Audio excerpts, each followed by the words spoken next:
les marchés financiers avec IG Markets, CFD Trading. Bonjour, c'est Gilles du site boursicoté.com. Voici l'analyse technique des principales paires de devises du marché Forex ainsi que l'analyse de l'or et du pétrole pour les matières premières. Nous sommes aujourd'hui le mercredi 14 mars 2012 et donc sur l'euro-dollar nous avons une continuité de la baisse ici. Donc hier nous avions constaté une remontée des cours ici. Nous sommes restés bloqués ici entre ces deux moyennes mobiles. Nous n'avons pas cassé le plus haut significatif. Il y a eu un mouvement de retournement. Et donc les cours ont continué à descendre dans la journée d'hier et donc dans la lancée ont continué à descendre aujourd'hui aussi. Donc là nous sommes vraiment dans une phase baissière avec des plus hauts et des plus bas qui s'enchaînent toujours de plus en plus bas. On vient de casser ici un support à 1,3035. Le prochain objectif se situe sur les 1,2983. Donc on risque de casser ici les 1,30. Au niveau des indicateurs, il nous reste encore un petit peu de potentiel pour jouer la baisse, mais on est quand même en fin de mouvement. Pour ce qui est des mouvements, à court terme, c'est l'unité de temps 4 heures, mais encore quelques bougies, je pense, pour venir jouer la fin de ce mouvement ici sur 2 jours baissier. Donc là, avec un objectif qui se situe sur 1,2983 avec donc un retracement de l'intégralité de cette phase de hausse ici qui nous est donnée, donc je vous le rappelle par les retracements de Fibonacci, donc de cette zone. Donc ici on est monté et là on va certainement retracer toute la tendance. On passe tout de suite au câble. Donc le câble, où hier je vous signalais ici un refus d'obstacle, quasiment, puisqu'on en est monté très facilement. On est venu caler ici sous cette résistance des 1,5743. On est redescendu, on a retesté cette zone aujourd'hui, puisque sur le plus haut de cette bougie, nous sommes à 1,5744, donc juste un pip au-dessus. Et puis là, les cours sont redescendus, encore une fois. Donc on reste coincé entre cette zone ici de 1,5744,45 et ce support ici qui se situe aux alentours des 1,5650 pour la journée. Donc là, phase de stabilisation, on est toujours sur un fond de tendance qui est baissier. Les indicateurs sont relativement peu dynamiques, on est assez neutre. On vient d'invalider ici un mouvement haussier sur le stochastique, on est flat au niveau du RSI et on serait plutôt légèrement on serait plutôt sur un mouvement de retournement à la baisse au niveau du MACD. Donc plutôt ici dans le sens d'une continuité baissière.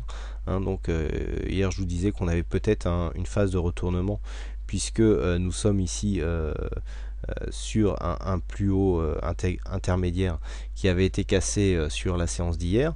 On est revenu ici sur cette moyenne mobile. Alors voilà, c'est toujours la même chose. Soit on a cette zone ici comme de moyenne mobile qui est une zone de prise de position en tendance, à savoir continuité à la hausse, puisqu'on est venu ici tester la bolle supérieure. Soit on n'arrive pas à casser ici ces plus hauts, on descend. Alors c'est facile de dire si on monte pas, c'est qu'on va descendre.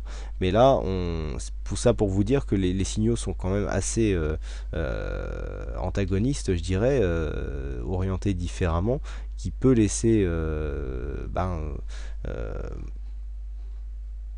une difficulté à rentrer dans le bon sens. Et donc dans ce cas là il vaut mieux attendre que vraiment la tendance se développe. On a une tendance de fond ici qui est à la baisse, mais avec une possibilité de rebond aussi, puisqu'il y a des signaux qui vont dans ce sens. Au niveau du dollar-yen, par contre, pas de questions à avoir, pas de sentiment, puisque là, c'est bien sur un mouvement haussier que nous sommes installés. Donc là, ici, avec un faux départ en mouvement baissier. Ici, on aurait parti à la hausse avec un petit point d'entrée que nous avons eu hier ici sur la zone des 82.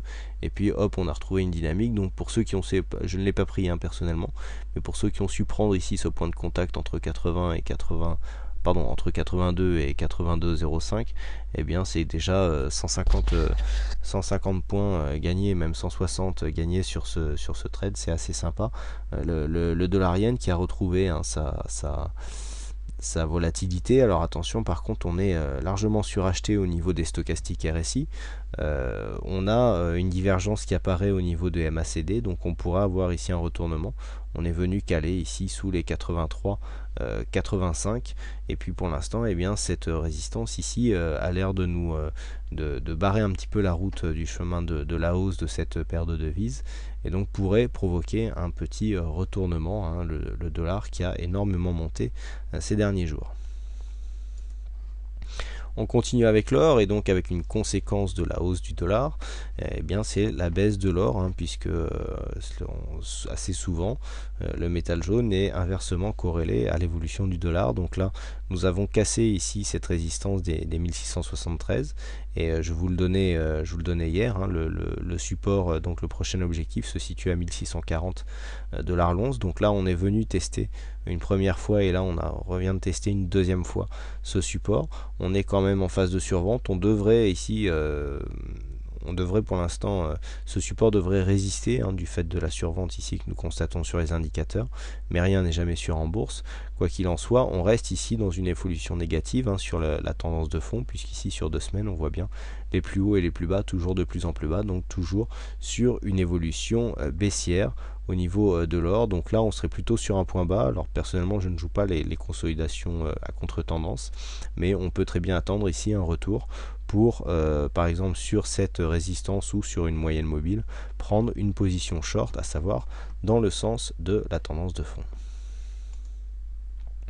Et enfin on termine avec le WTI, donc le WTI qui varie très peu dernièrement, hein, puisque là ici nous avons une volatilité qui va de 105,60 jusqu'à 107,20, donc 0,6 $ le baril pour ce WTI.